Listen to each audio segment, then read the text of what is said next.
राम राम है आप सभी को और स्वागत है आप सभी का हमारे नए वीडियो में। नए दिन के साथ नए वीडियो की हो रही है शुरुआत और आज है करवा चौथ। तो आप सभी महिलाओं को हैप्पी करवा चौथ। तो हमारी हो चुकी है पूजन की तैयारी और थाली हो गई है हमारी तैयार। तो हम चले हैं पूजन करने के लिए और देख सकते हो आप लोग भी थाली मेरी हो गई है तैयार।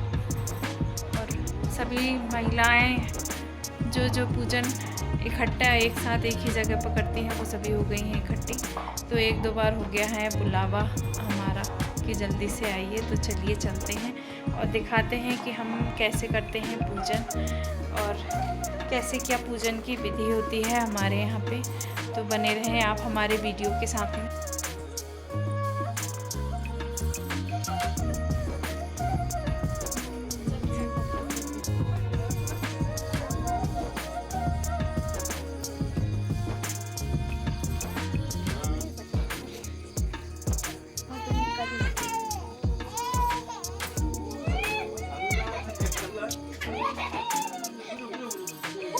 तो मैं पहुंच गई हूँ जहाँ हमें पूजन करना है वहाँ। तो हम सभी जो परिवार वाली महिलाएं हैं जितनी पूजन करती हैं तो वो सभी एक ही जगह इकट्ठे होके सभी लोग पूजन करते हैं। तो हम लोग पहुँच चुके हैं अभी जहाँ पे पूजन मनाया गया है हमारी घर परिवार में वहाँ।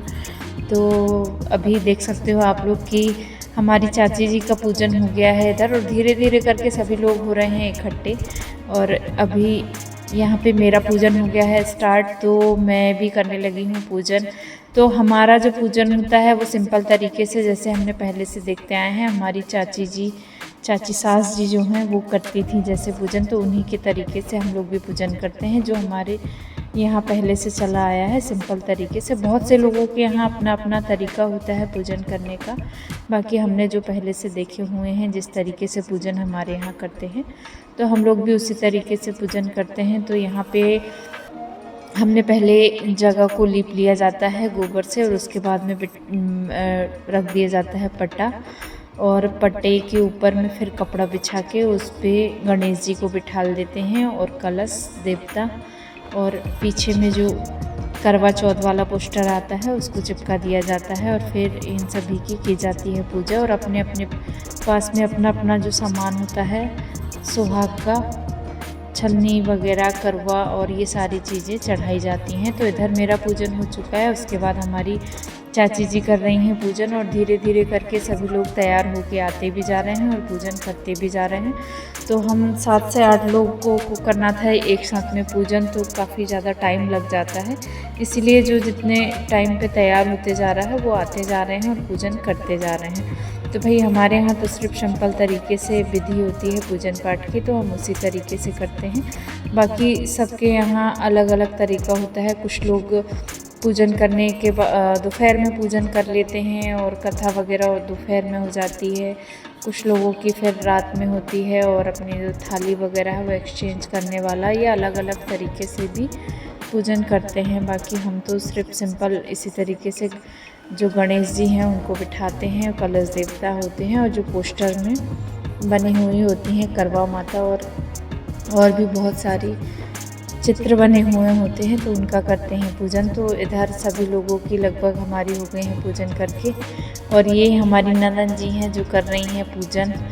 तो ये इनका 2nd साल है। और पिछले साल आप लोगों ने देखा होगा कि मैंने इनके वाला वीडियो डाली थी, तो वो लोग जिन्होंने नहीं देखा हो तो शायद देख लें। और ये शादी के बाद हमारे यहाँ की जाने वाली मेन रस्म होती है, तो वो वाला भी वीडियो आप लोग देख सकते हो। और इधर इनकी भी हो गई है पूजन और उसके बाद में लास्ट नंबर आया है हमारी चाची जी का और ये करेंगी पूजन और उसके बाद में होगी हमारी कथा। तो ओरिजिनल आवाज़ में डालने का था मेरा मूड, पर बच्चे भी हमारे साथ छोटे छोटे हैं सभी के, तो बच्चे भी बहुत ज़्यादा मस्ती करते हैं और इनको तो सबसे ज़्यादा मज़ा आता है। हम लोग तो बाद में पहुँचे हैं पर ये पहले ही पहुँच जाते हैं जहाँ भी कोई भी कार्यक्रम हो, पूजन पाठ हो। तो मैं इधर वीडियो बना रही थी तो हमारे जो छोटे देवर जी हैं जो सबसे ज़्यादा नटखट हैं अभी, वो सामने से अपना कैमरा लेके बैठ गए थे कि मैं आपका वीडियो बना रहा हूँ। तो आगे आप लोग देखिएगा कि इनकी शैतानी कितने ज़्यादा चलती है और बच्चे होते ही हैं शरारती। तो इधर हमारी सभी की पूजन सबकी हो चुकी है, सिर्फ चाची जी बाकी हैं, तो वो कर रही हैं अपनी पूजन। और सभी की पूजन पाठ होने के बाद में कितना बढ़िया लग रहा है। यहाँ सभी के करवा रखे हैं, थाली रखी हैं, सभी की श्रृंगार का सामान है। और बहुत से लोग जो हैं वो श्रृंगार के सामान में अपनी सासू जी को भी देने का जिनका जिनका सामान है वो भी यहाँ पे रखा हुआ है। भाभीयों से कहने लगी कि चलो अर्घ्य दे, तो भाभी या बोली तुम्हारा चांद उगा होगा, हमारा चांद तो रात को उगेगा। बहन ने अकेले ही अर्घ्य दे दिया और खाना खाने लगी तो पहले ही ग्लास में बाल आ गया, दूसरे ग्लास में कंकड़ आ गया और तीसरे ग्लास मुंह तक किया तो उसके ससुराल से संदेशा आया कि उसका पति बहुत बीमार है, जल्दी भेजो। माँ ने जब लड़की को विदा किया तो कहा कि रास्ते में जो भी मिले उसके पाँव लगना और जो कोई सुहाग का आशीष दे तो उसे इसके गले में गांठ लगाकर उसे कुछ रुपए देना। बहन जब भाइयों से विदा हुई तो रास्ते में जो भी मिला उसने यही आशीष दी कि तुम 7 भाइयों की बहन, तुम्हारे भाई सुखी रहे और तुम उनका सुख देखो। सुहाग का आशीष किसी ने भी नहीं दिया। वह जब ससुराल पहुंची तो दरवाजे पर उसकी को सोने का सिक्का दिया। तो सास ने कहा कि पति धरती पर पड़ा है, तो वह उसके पास जाकर उसकी सेवा करने के लिए बैठ गई। बाद में सास ने दासी के हाथ बची हुई रोटी भेज दी। इस प्रकार से समय बीतते फिर मार्गशीर्ष की चौथ आई तो चौथ माता बोली करवा ले भाइयों की प्यारी बहन करवा ले। लेकिन जब उसे चौथ माता नहीं दिखलाई दी तो वह बोली हे माता, आप मुझे उजाला है तो आप ही मेरा उद्धार करोगे, आपको मेरा सुहाग देना पड़ेगा। तब उस चौथ माता ने बताया कि पौष की चौथ आएगी, वह मेरे से बड़ी है, उसे ही सब कहना, वही तुम्हारा सुहाग वापस देगी। पौष की चौथ आकर चली गई, माघ की चली गई, फागुन की चली गई, चैत्र वैशाख ज्येष्ठ आषाढ़ और सावन भादों की कभी चौथ आई और यहाँ कहकर चली गई कि आगे वाले को कहना।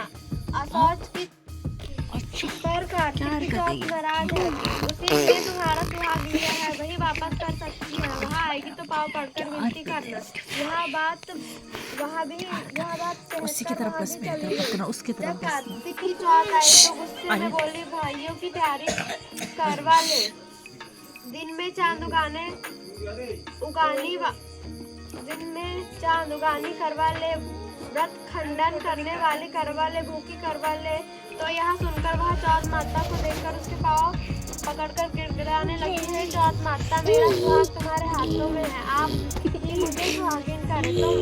तो माता बोली पापी हत्यारी, मेरे पाँव में इसका फुर्की का गियर मेरे पास है। बैठ गई। तब वह बोली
आप लोग देख सकते हो कि ये हमारे सबसे ज़्यादा नटखट वाले देवर जी हैं अभी, और इनसे छोटे भी हैं इनके भाई।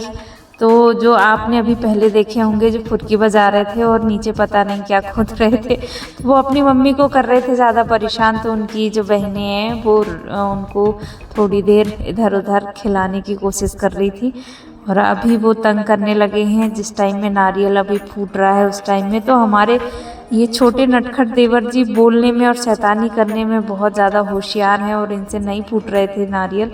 तो हम सभी लोग बोल रहे थे कि आज हमारा व्रत है तो आपसे नारियल नहीं फूट रहा है तो आपने भी व्रत रखा होगा। तो उसी के लिए ये कर रहा था सबके बीच में बैठ के मस्ती। और नारियल इससे सही में नहीं फूट पा रहा था, कभी पत्थर के ऊपर नारियल रख रहे थे, कभी नीचे नारियल, ऊपर पत्थर, देख ही सकते हो आप लोग। और उछल उछल के ये नारियल कभी पूजन की तरफ और कभी सभी लोगों की तरफ जा रहा था। तो ऐसे कुछ हो रहा था, इनसे फूट ही नहीं पा रहा था आज नारियल। नहीं तो ये नारियल फोड़ने में काफ़ी ज़्यादा होशियार हैं। और उसके बाद फिर हमारे भैया जी आए और उन्होंने फोड़े नारियल।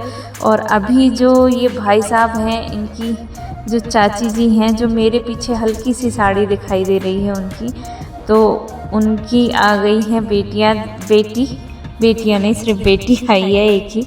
और जब मैं वॉइस ओवर कर रही हूँ तो ये करवा चौथ के दूसरा दिन है, तो हमारी चाची जी को हो गई है बेटी, मतलब हमारी ननद जी आ गई हैं और हमारे परिवार में फिर से एक और मेंबर हो गए हैं शामिल।